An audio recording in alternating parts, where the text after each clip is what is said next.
Okay, now the bike is nice and cold. I just rolled it outside. Let's see here. I think it's to prove that I can touch the exhaust headers, hold on to them. Bike is nice and cold that way.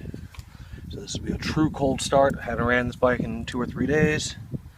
There's the carbs and petcock. I just leave it on because no point in turning it off. It doesn't actually turn off anyway. There's no off position. There's just a prime and a reserve and an on. Alrighty, let's see if I can start this one-handed. Okay, choke goes on,